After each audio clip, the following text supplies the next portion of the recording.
Au début régnaient les ténèbres. Et soudain, le Big Bang a donné naissance à des éléments dont l'expansion est infinie. Le temps, l'espace et la matière. Chaque jour, de nouvelles découvertes éclairent les mystères stupéfiants de cet endroit que nous appelons l'univers. Sur Terre, nous sommes entourés de liquide. Nous en sommes même constitués. Mais notre monde est différent des autres. Quand on regarde les étoiles et les planètes qui peuplent le cosmos, on voit que les éléments liquides sont très rares. Et lorsqu'on en découvre, ils s'écoulent de façon étrange au sein de mondes bizarres. C'est un environnement où rien de ce que l'on construit sur Terre ne tiendrait plus d'une fraction de seconde. De nouvelles découvertes sont en train de changer définitivement nos connaissances sur les bouillonnements et les remous de la matière dont est fait l'univers liquide.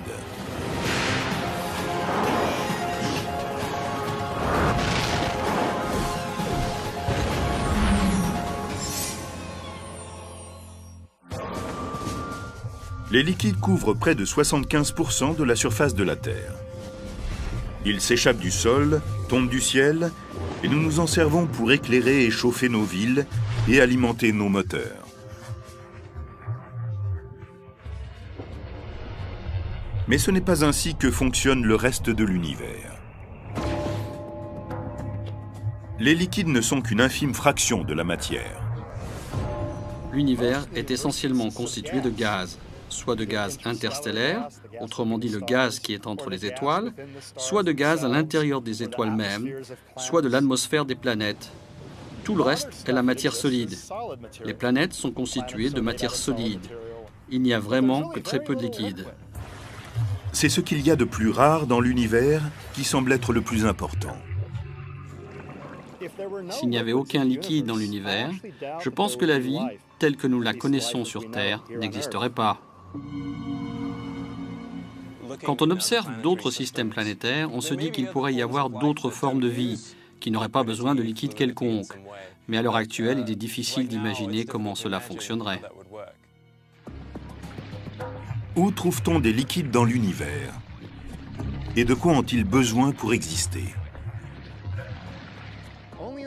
On ne peut trouver des liquides que dans des régions où la température et la pression leur conviennent précisément. Et l'une de ces régions est Titan, le plus gros satellite de Saturne. Titan est enveloppé d'une atmosphère épaisse, 50 fois plus dense que celle de la Terre. Mais sous son ciel orange et brumeux, faiblement éclairé par le soleil, scintillent des lacs.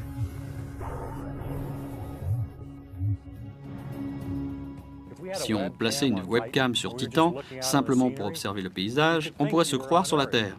Mais s'il y avait un thermomètre sur l'appareil, on s'apercevrait qu'il y fait plusieurs centaines de degrés en dessous de zéro. 290 épouvantables degrés en dessous de zéro pour être exact. Et le liquide ici n'est pas de l'eau, mais du méthane. Parmi les mondes de notre système solaire, il n'y a que 2 qui possèdent des liquides en surface. Si l'on cherche une faible densité, des liquides qui s'écoulent et peuvent former des lacs, on trouve cela sur la Terre avec l'eau et sur Titan avec le méthane. Mais comment un élément qui sur Terre est un gaz peut être un liquide sur Titan? La plus grande différence entre Titan et la Terre, c'est leur température respective. Titan est beaucoup plus éloigné du Soleil. Il ne reçoit qu'un rayonnement très faible et c'est donc un monde très froid. De ce fait, les mêmes éléments se comportent différemment sur chaque planète. On peut imaginer une scène de ce type sur Titan. Mais le liquide qui clapote sur les rives sera du méthane liquide. Un liquide transparent sur lequel un léger vent, comme celui que nous sentons aujourd'hui, crée peut-être quelques petites vagues. Cette rive blanchâtre est de l'eau gelée, de l'eau glacée, aussi dure que de la pierre. Ici, la glace remplace la pierre et le méthane l'eau. À une température aussi basse, il n'est pas étonnant que l'eau se transforme en glace solide. Mais quelle est la relation entre l'état de la matière, qu'elle soit liquide, solide ou gazeuse, et la façon dont les molécules qui la constituent réagissent entre elles? C'est un peu comme un troupeau de moutons qui va réagir différemment en fonction de la situation. Considérons ces moutons comme des atomes ou des molécules. Ils peuvent aussi prendre différentes formes. Là, par exemple, ils sont regroupés, ils bougent peu puisqu'ils sont parqués. C'est un peu comme l'eau à l'état solide, comme la glace.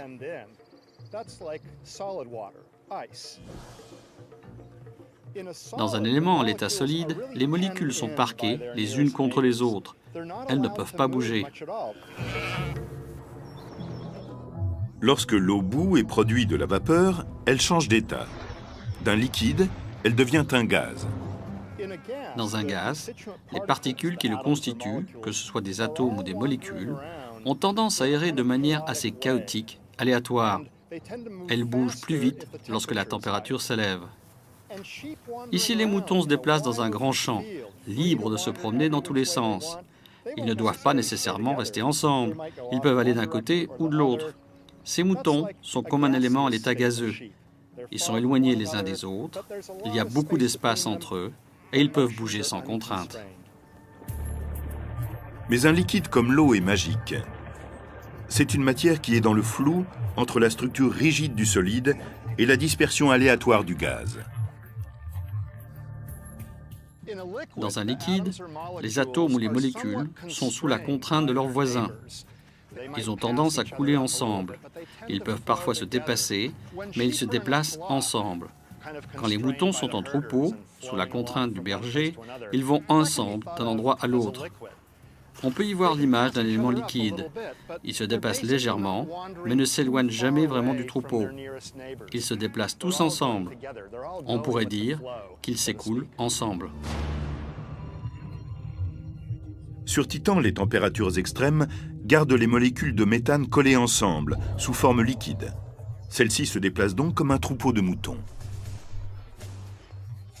Sur notre planète, le méthane est un gaz. Ces molécules flottent de façon aléatoire, comme ces moutons en liberté. Pour le transformer en liquide, pour que les molécules de méthane soient aussi serrées qu'un troupeau, les scientifiques doivent leur faire subir une pression 300 fois supérieure à celle qui règne à la surface de la Terre. On utilise le méthane essentiellement pour se chauffer ou faire la cuisine. C'est donc une source d'énergie importante, qu'il s'agisse de produire de la chaleur ou une énergie de propulsion. Le méthane liquide est une source d'énergie tellement puissante que la NASA le teste comme éventuel carburant pour ses fusées. À l'heure actuelle, des vaisseaux spatiaux sont lancés avec des réservoirs d'hydrogène liquide. Pour les lancements, le méthane serait plus économique, car il est plus léger et plus dense que l'hydrogène liquide. Et comme celui-ci, le méthane liquide s'enflamme facilement, grâce à la présence d'oxygène. Mais sur Titan, l'atmosphère manque d'oxygène, et le méthane ne peut s'enflammer. Sur Terre, on trouve de l'oxygène et de l'azote. Sur Titan, il y a du méthane et de l'azote. Ce sont les deux seuls mondes du système solaire où l'on trouve de l'azote dans l'atmosphère. En ce sens, Titan est comme une sœur de la Terre. L'oxygène est un gaz explosif qui serait redoutable sur Titan, car il y a du méthane partout. Sur Terre également, le méthane est un gaz dangereux, car nous sommes entourés d'oxygène. Sur Titan, le méthane liquide s'accumule dans des bassins dont certains sont aussi vastes que les grands lacs d'Amérique du Nord.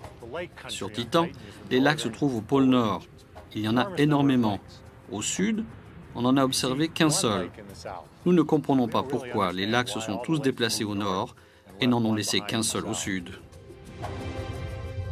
Pourquoi n'y a-t-il pas plus de lacs au sud?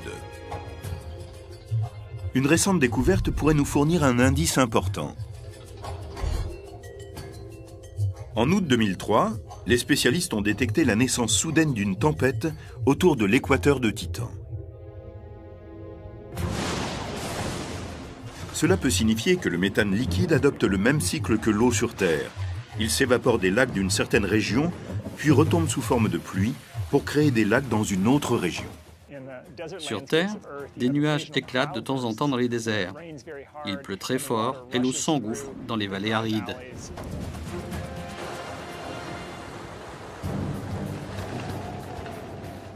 Titan est en grande partie comme un désert de méthane. quand il pleut, on a une vraie tempête qui déferle avec force en surface. Nous pensons que la capacité d'érosion du méthane, son aptitude à creuser des canaux et des vallées sur Titan, est très proche de celle de l'eau sur Terre. Si sur Titan les lacs sont regroupés au nord, c'est que cette région subit à l'heure actuelle une très longue saison de pluie. Saturne fait le tour du Soleil en 30 ans. Cela signifie que l'ensemble des 4 saisons sur Titan dure 30 ans terrestres. Chaque saison dure environ 7 ans. On pense qu'au printemps ou à l'automne, les pluies sont plus fortes, ce qui veut dire que quel que soit l'hémisphère où règne cette saison, il se forme de nombreux lacs. Mais le méthane ne tombe pas du ciel comme l'eau en raison de l'atmosphère épaisse et de la faible force gravitationnelle. Imaginez des gouttes de pluie 2 fois plus grosses que celles qui tombent sur Terre et bien plus lentes. Boum, boum, boum. Elles seraient extrêmement froides en touchant votre peau. Mais le méthane liquide n'est pas de l'eau. Et celui qui oserait plonger dans un lac de méthane aurait une mauvaise surprise.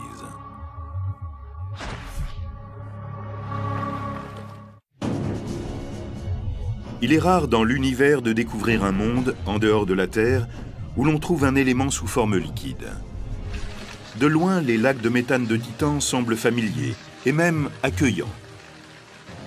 Mais il s'agit d'un endroit tout à fait étranger en réalité. Tout d'abord, la température des lacs est de plusieurs centaines de degrés en dessous de zéro.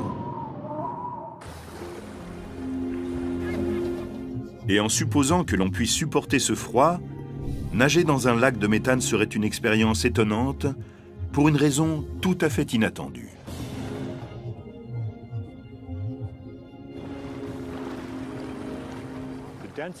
La densité du méthane liquide est très inférieure à celle de l'eau. Le nageur serait donc trop lourd et coulerait. Je pèse 90 kg. Dans l'eau, mon poids est proche de zéro. Dans le méthane liquide, il serait de 36 kg.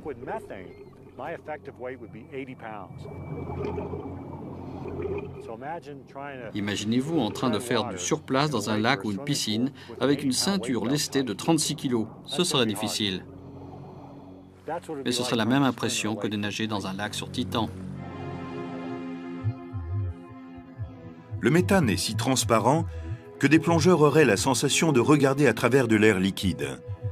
Ce n'est pas le cas dans la plupart des lacs d'eau, car leur opacité n'est pas due uniquement à la pollution. C'est le résultat d'une caractéristique naturelle de l'eau, indispensable à la vie terrestre.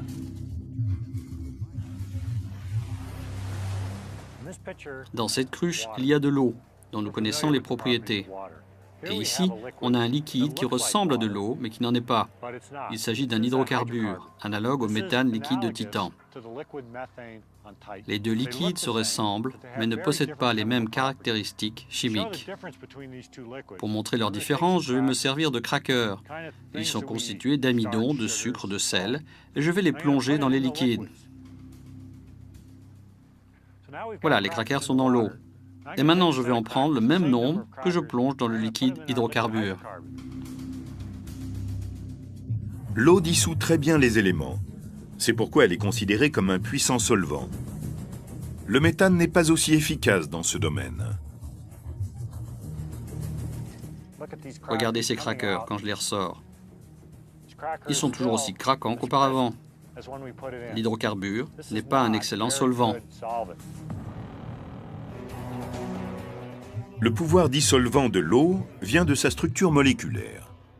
H2O est la molécule de l'eau, ce qui signifie qu'elle est constituée de 2 atomes d'hydrogène pour un atome d'oxygène. Quand on regarde la forme de la molécule, on a l'oxygène et les 2 petits hydrogènes au sommet. Cette structure signifie que l'un des côtés de la molécule d'eau a une charge positive et l'autre une charge négative. Les molécules d'eau sont comme de petits aimants qui circulent en remuant les éléments, en repoussant certains et en attirant d'autres. Par contre, le méthane est un faible solvant.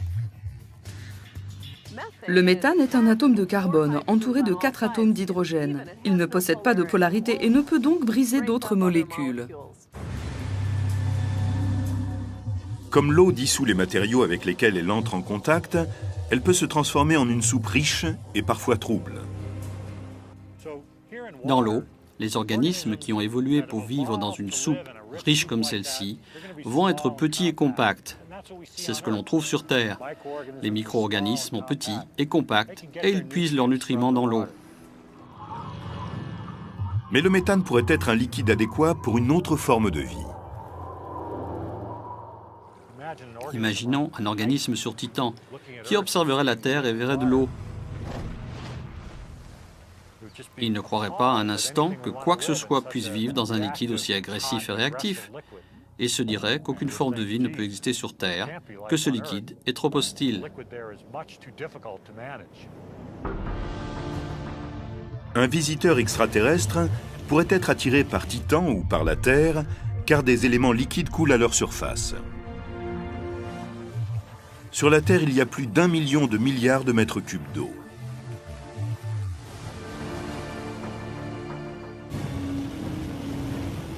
Mais cela n'impressionnerait peut-être pas les voyageurs interstellaires autant que ça, car aucune de nos 7 mers ne fait partie des océans les plus grands ou les plus profonds de notre système solaire. Jupiter, la 5e planète à partir du Soleil, recèle une mer immense et étrange qui s'étend sous ses mystérieux nuages. Pour aller observer ce liquide, il faudrait disposer d'un vaisseau spatial qui dépasse les limites de la technologie actuelle. Ce vaisseau devrait être en mesure de résister à d'énormes pressions et à des températures bien plus élevées que celles que l'on trouve à la surface du Soleil. Avec un volume de 1400 fois celui de la Terre, la géante gazeuse est principalement constituée d'hydrogène et d'hélium. Mais sous ces nuages, il est un point où le poids de cette atmosphère devient si important que les gaz se transforment en liquide, des tonnes et des tonnes de liquide.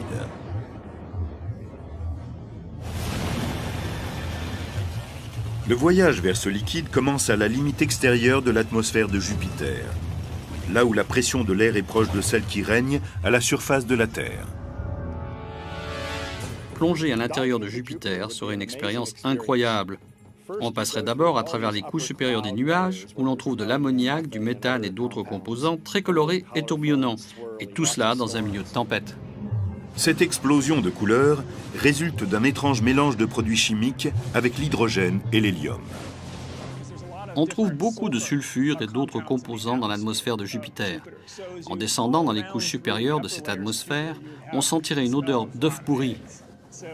Un voyage vers Jupiter commencerait d'une manière un peu désagréable. Tout comme les passagers d'un vol commercial qui quitte la très haute altitude, ceux d'un vaisseau spatial traversant l'atmosphère de Jupiter ressentiraient une forte pression dans leurs oreilles. Quand on s'enfonce dans l'atmosphère d'une planète, la densité devient plus forte, la pression plus grande et les gaz sont plus comprimés. C'est comme ce que l'on trouve sur Terre. Dans l'atmosphère supérieure, les pressions et les densités sont basses, elles augmentent à mesure que l'on descend. Après avoir descendu 20 000 km, c'est l'obscurité, car la lumière du Soleil ne peut passer à travers autant de matière.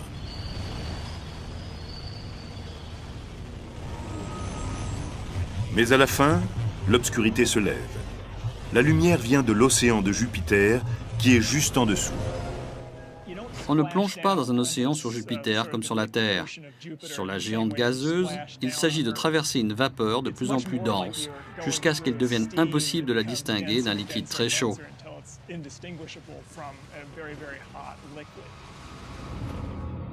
Ce liquide est de l'hydrogène. Cette mer embuée semble être la surface de Jupiter. Cela peut paraître impensable, mais cette planète possède un océan d'hydrogène liquide au-dessus d'un liquide encore plus étrange.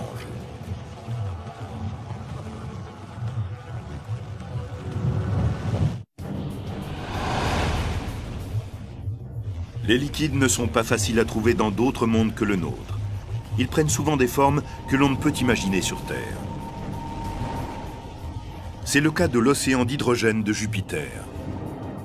Aussi étrange que cela paraisse, le liquide le plus abondant dans l'univers est l'hydrogène liquide. Mais en fait, cela n'est pas si étrange que ça, car l'hydrogène est de loin l'élément le plus présent dans l'univers. Dans la plupart des régions de l'univers, les molécules d'hydrogène se déplacent de manière aléatoire, sous forme de gaz, comme un troupeau de moutons en pâturage ouvert. Mais les conditions qui règnent sur Jupiter ne permettent pas aux molécules de se déplacer aussi librement. La différence entre les différents états solides, liquides, gazeux dépend de la proximité des molécules entre elles. Sur Terre, on voit des liquides se former à partir de gaz lorsqu'on laisse un verre d'eau glacée dehors.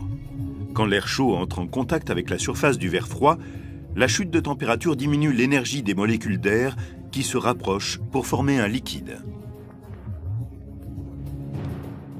Il n'y a pas que la température pour affecter l'état d'un élément. La pression joue aussi un rôle très important. Comme on peut l'imaginer, elle écrase en quelque sorte. Plus elle est forte, plus elle écrase les molécules les unes contre les autres et transforme le gaz en liquide. Même dans l'espace interstellaire où il fait plus de 450 degrés en dessous de zéro, un verre d'eau s'évaporerait. Si l'on place ce verre d'eau dans l'espace, ce n'est pas la température, mais la pression qui va permettre aux molécules de s'envoler et de transformer l'eau en gaz. C'est l'inverse qui se produit à l'intérieur du four qu'est Jupiter, où les molécules sont comprimées par le poids colossal de l'atmosphère. Si on comprime les particules, elles ne vibrent pas beaucoup et ont tendance à se coller les unes contre les autres. Elles se mettent à couler ensemble sous une forme liquide. Si on transportait de l'hydrogène liquide sur Terre et que la pression ne suffise pas à le contenir, il suffirait d'une très petite quantité pour revoir ce que nous savons de la bombe à hydrogène.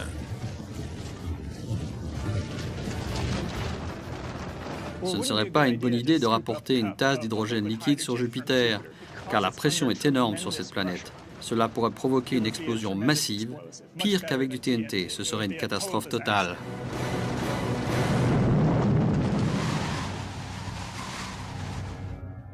Dans les océans d'hydrogène liquide de Jupiter, la température s'élève à plus de 17 000 degrés. Il y fait plus chaud qu'à la surface du Soleil. Dans les profondeurs, la lumière bleutée indique que nous avons atteint un autre type de liquide. C'est encore de l'hydrogène, mais sous une forme très spéciale. C'est de l'hydrogène métallique.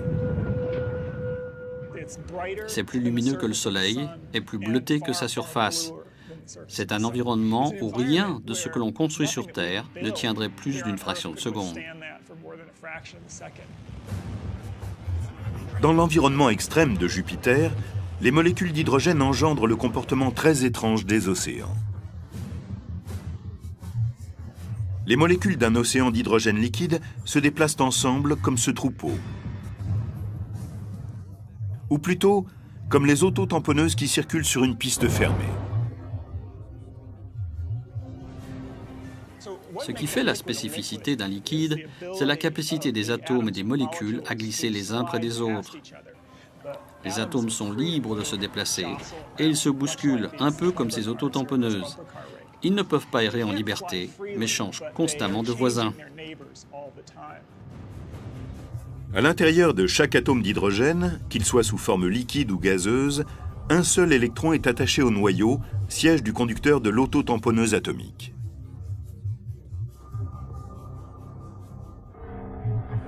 Mais à la surface de l'hydrogène métallique liquide, où la pression atteint 3 millions de fois ce que l'on connaît à la surface de la Terre, les molécules d'hydrogène pètent les plombs.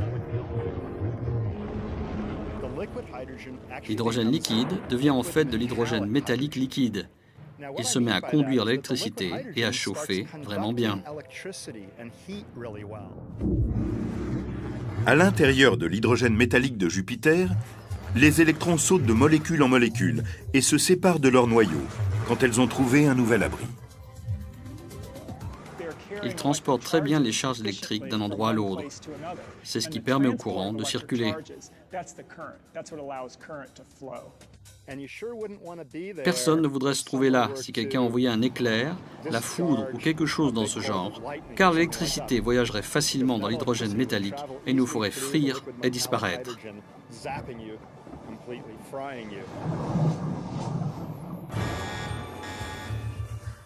Sur Terre, ce qui est le plus proche de l'hydrogène métallique, c'est l'acier liquide. Lorsqu'on verse l'acier liquide hors du chaudron, il est rouge tellement il est chaud. Il coule et conduit l'électricité. Cela ressemble beaucoup à ce qui se passe à l'intérieur de Jupiter. À l'intérieur de Jupiter, l'hydrogène métallique liquide est différent de l'hydrogène liquide habituel, car il conduit l'électricité. Comme les électrons s'y déplacent librement, cela signifie que l'on peut avoir de forts courants électriques à l'intérieur de Jupiter, et cela crée automatiquement un champ magnétique.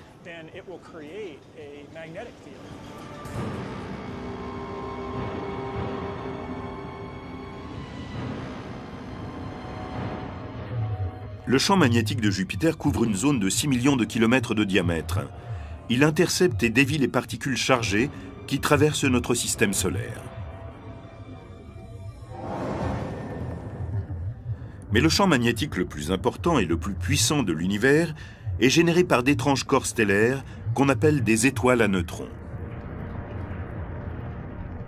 Ces champs magnétiques peuvent aussi être produits par un liquide.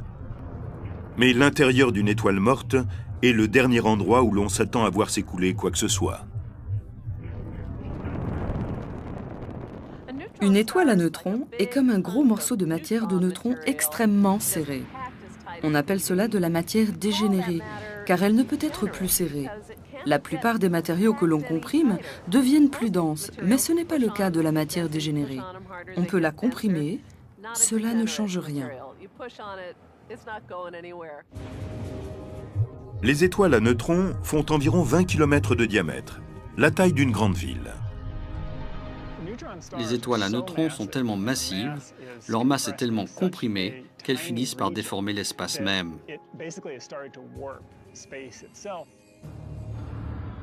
Il est impossible d'en visiter la surface.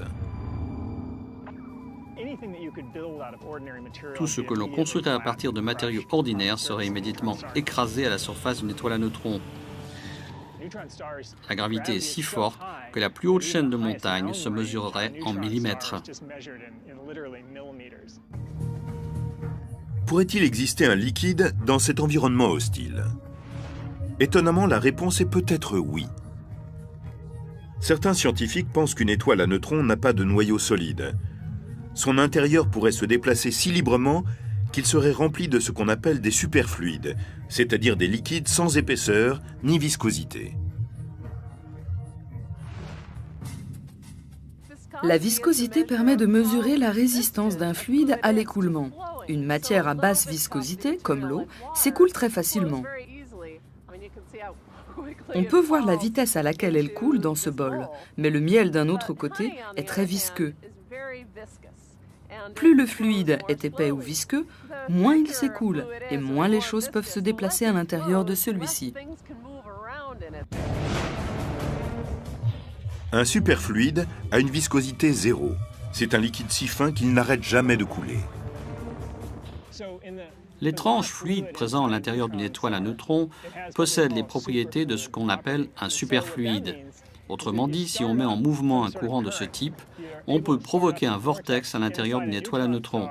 Et il continuera à couler sans cesse, sans jamais s'arrêter, car il n'y a aucune viscosité qui puisse interrompre le courant. Certaines étoiles à neutrons tournent comme des toupies, effectuant plusieurs rotations par seconde. Et comme l'hydrogène métallique sur Jupiter, cette région intérieure superfluide, transportant des particules énergétiques, génère un champ magnétique massif. Mais le champ magnétique d'une étoile à neutrons est des millions de fois plus puissant. Notre planète possède un liquide très agité à l'intérieur d'elle-même. Bien que personne ne l'ait jamais vu, la vie sur Terre ne pourrait exister sans lui.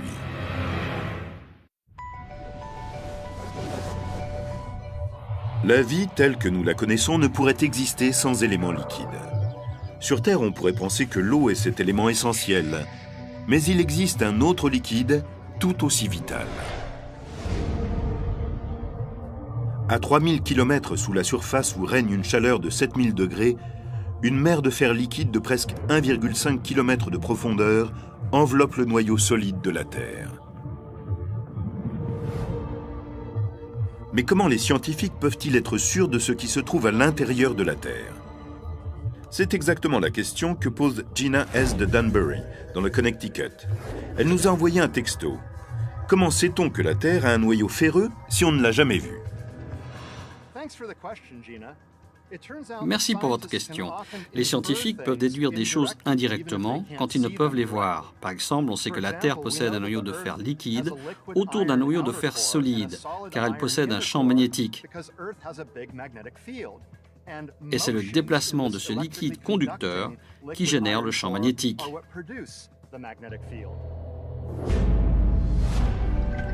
S'il n'y avait pas de champ magnétique, la vie sur Terre en souffrirait.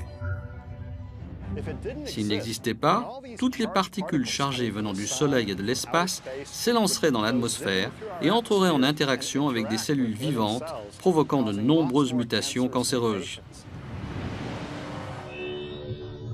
Contrairement aux conditions qui règnent dans le noyau, celles à la surface transforment le fer en un métal tellement solide qu'on l'utilise pour construire des tours ou de longs ponts. Mais dans certaines régions éloignées de la galaxie, il y a des mondes tellement chauds et denses que le fer n'est rien de plus qu'une bruine humide.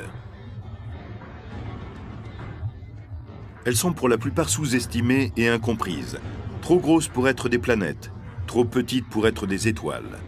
On les appelle des naines brunes. Ces objets sont comme des versions XL de Jupiter. Ce sont des géantes gazeuses, mais elles sont 75 fois plus grosses. Dans une certaine mesure, les naines brunes sont des étoiles ratées.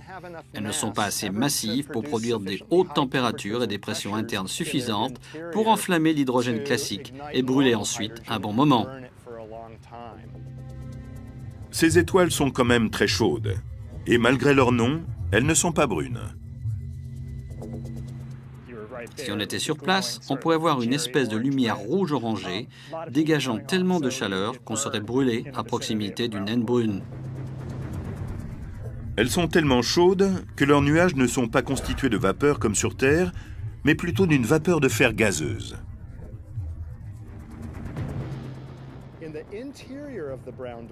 À l'intérieur d'une naine brune, les pressions sont assez élevées pour que le fer sous forme de gaz se condense en liquide et par conséquent, il va pleuvoir des gouttelettes de fer sous forme liquide. Vraiment cool. C'est vrai, il pleut du fer sur les naines brunes.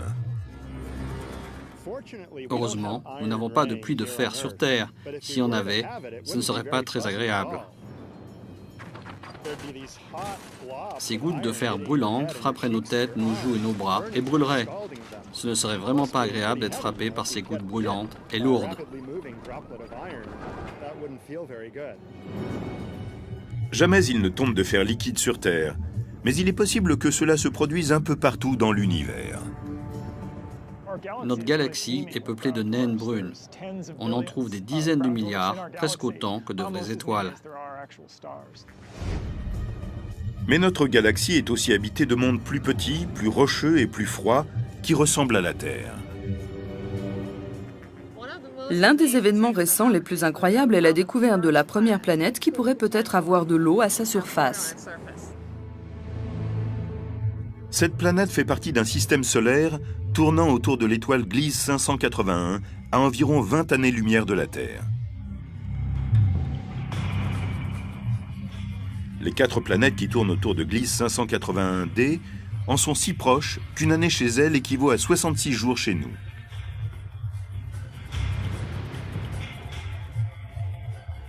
Mais c'est bien si l'on cherche une planète sur laquelle il y ait de l'eau, car Gliese 581d est plus petite et moins chaude que notre Soleil. Selon certaines estimations, elle est 10 fois plus massive, et son diamètre est le double de celui de la Terre. Certains scientifiques pensent que cette masse importante pourrait être générée par des gaz. Gliese 581d pourrait donc ressembler aux géantes gazeuses de notre système solaire, comme Jupiter, Saturne, Uranus ou Neptune, qui comprennent beaucoup de gaz et très peu de liquide. Mais d'autres pensent que Gliese 581d ressemblerait un peu à la Terre. Nous pensons qu'elle a une masse qui est 10 fois celle de la Terre, obtenue par simple empilement de matériaux rocheux. C'est ainsi qu'on a ce qu'on appelle une super-Terre. Il pourrait également s'agir d'un mini-Neptune. Rien n'est encore sûr, mais c'est le premier objet qui pourrait ressembler à la Terre, en plus gros. Avec sa masse 10 fois supérieure à celle de la Terre, cette exoplanète pourrait se révéler être un monde d'eau couvert d'océans très profonds. La petite orbite de Gliese 581d implique que la gravité de son étoile parente maintient toujours le même côté de la planète face à l'étoile. Ce qui signifie que la moitié de la planète n'est jamais à l'ombre. Quand on regarde la Lune, on en voit toujours la même face. Cela pourrait se produire également sur une autre planète proche d'une étoile. La face éloignée de cette planète n'est jamais exposée à la chaleur. Elle est donc sans doute couverte de glace. Il devrait y souffler des vents très forts qui iraient de la face chaude à la face froide. Les vents créent des vagues. Même sur Terre, chaque souffle d'air pousse et attire la surface de l'eau. Mais si Gliese 581d est un monde fait uniquement d'eau, il n'y a pas de continent où les vagues se briseraient. Il y a des vagues d'1 kilomètre de haut qui avancent sur des kilomètres et des kilomètres. Si on veut surfer, c'est là-bas qu'il faut aller. Peut-être y a-t-il une surface solide sous ce grand océan, mais elle ne peut être semblable à ce que l'on connaît sur Terre. Il s'agirait d'un état solide de l'eau, connu sous le nom de Ice Set. Au lieu de moutons ou d'auto-tamponneuses, imaginons les molécules d'eau comme des canettes d'aluminium que l'on jetterait dans un conteneur. À des températures et pressions similaires à celles de la Terre, elles interagissent et se comportent comme un liquide. Lorsqu'elles gèlent, les molécules d'eau se transforment en une glace solide. C'est une structure moléculaire que les scientifiques appellent Ice 1. Si Ice 1 est celle que vous et moi utilisons, c'est qu'elle n'a pas beaucoup d'énergie pour bouger, tant elle est froide. Un grand océan dans un monde d'eau ferait des kilomètres et des kilomètres de profondeur. Et comme sur Terre, plus l'océan serait profond, plus la pression serait grande. Si la pression est assez forte, il se produit un phénomène étonnant. L'eau se transforme en un type de glace solide et chaude. Si on augmente la pression d'un liquide, on peut le transformer en solide, car on comprime tellement les molécules et les atomes qu'ils sont comme parqués. Ils ne peuvent pas se déplacer les uns par rapport aux autres, ils ne peuvent pas s'écouler. De hautes pressions peuvent créer une variété de glaces solides, avec une structure interne différente de la glace gelée, ou Ice 1. Ce qui différencie Ice 1, 2, 3, 4, 5, 6 et 7, et cela va sans doute jusqu'à 10, et peut-être beaucoup plus loin, c'est en réalité la différence de pression. La différence que l'on connaît entre Ice 1 et les autres, c'est que pour les autres, la pression agit sur les canettes. Sur une planète aussi massive, la pression de l'eau peut atteindre plusieurs millions de fois ce que l'on connaît sur Terre. Cela signifie que l'Ice Set pourrait se former sous les océans de Gliese 581d. Si on plongeait dans cet océan, les 70% d'eau de notre corps deviendraient de la glace. Ce n'est donc pas une bonne idée. Aujourd'hui, nous n'avons pas les moyens technologiques d'y mener une exploration. Si on recherche juste de l'eau liquide, il n'est pas nécessaire de voyager hors du système solaire. Nous avons un voisin qui possède plus d'eau que tous les océans de la Terre. Dans un univers de liquide, Europe, satellite de Jupiter, ne paraît pas être l'endroit où l'on pourrait en trouver. C'est un désert arctique, cerné de glace et ridé de fissures. C'est comme regarder la glace en Antarctique. Le dessus est glacé et solide, on voit des fissures qui pourraient détacher des parties les unes des autres, ce qui laisse penser que la surface flotte sur un élément liquide qui se trouve en dessous. Ce n'est pas juste un peu d'eau. Sous une couche de glace épaisse de 90 km, il y a un océan de 90 km de profondeur. C'est très profond. Il faudrait beaucoup creuser pour pouvoir pêcher à travers la glace sur Europe. Plus petite que notre Lune et près de 3 fois plus loin du Soleil, Europe, au cours de son orbite, traverse le champ magnétique de Jupiter. Mais c'est une autre force jupitérienne qui empêche un monde aussi éloigné du Soleil de devenir glacé et solide. Elle acquiert de l'énergie à partir d'un petit élan gravitationnel de Jupiter, qui est très massive et crée des marées sur Europe, tout comme la Lune le fait sur la Terre. La gravité de Jupiter s'allie au coup et poussée des autres satellites en orbite proche pour écraser et étirer Europe. La friction qui en résulte chauffe et fait fondre l'intérieur du satellite. Ce qui reste est de l'eau salée. C'est en grande partie de la bonne vieille eau, H2O, mais du sel et d'autres éléments y ont été dissous. Ce qui ressemble plus à l'eau en Europe serait l'eau salée de la mer Morte en Israël, où l'on a une très haute concentration de sel.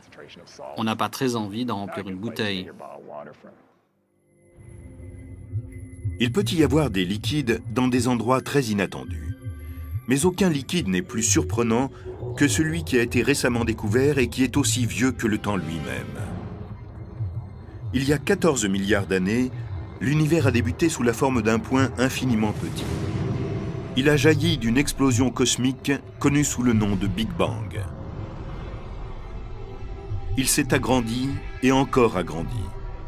Des particules étranges et des gaz se sont refroidis, puis rassemblés pour former des étoiles, puis des systèmes solaires et des galaxies. Mais remontons juste après le Big Bang, avant que les protons et les électrons ne se combinent pour former les premiers atomes.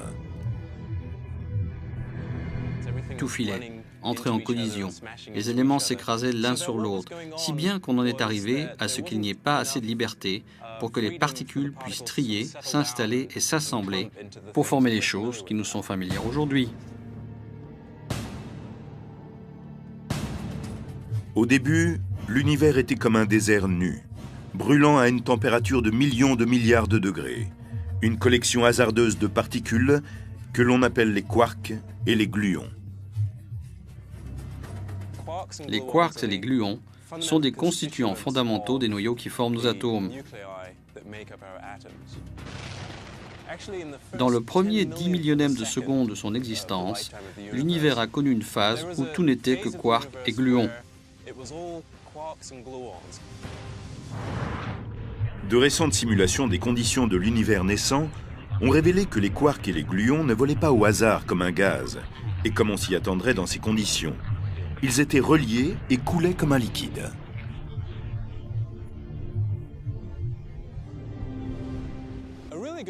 Un excellent exemple de cela est le sable.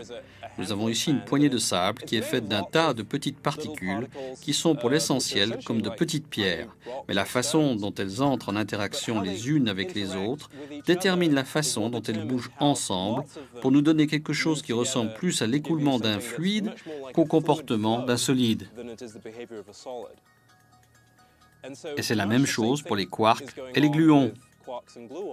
Ils entrent en collision et c'est probablement ce qu'ils faisaient déjà lors de la naissance de l'univers. On voit des formes dans le sable qui ressemblent aux ondulations qui se produisent à la surface d'un océan, en réponse au vent par exemple. Et cela ressemble plus au comportement d'un fluide qu'à celui d'un liquide ou d'un solide. Les ondulations sont les traces laissées par un type de perturbation. Quand la matière est à l'état liquide, les ondulations s'étendent facilement. Cette capacité à transmettre les perturbations peut marquer une empreinte sur le destin final de l'univers. À ce moment de chaos critique après la création, la fluidité de notre univers naissant commençait à montrer les signes d'un avenir grandiose. Certaines parties du fluide étant légèrement plus denses que d'autres, des formes se sont créées, qui sont devenues ensuite la structure de ce que nous voyons dans l'univers tardif.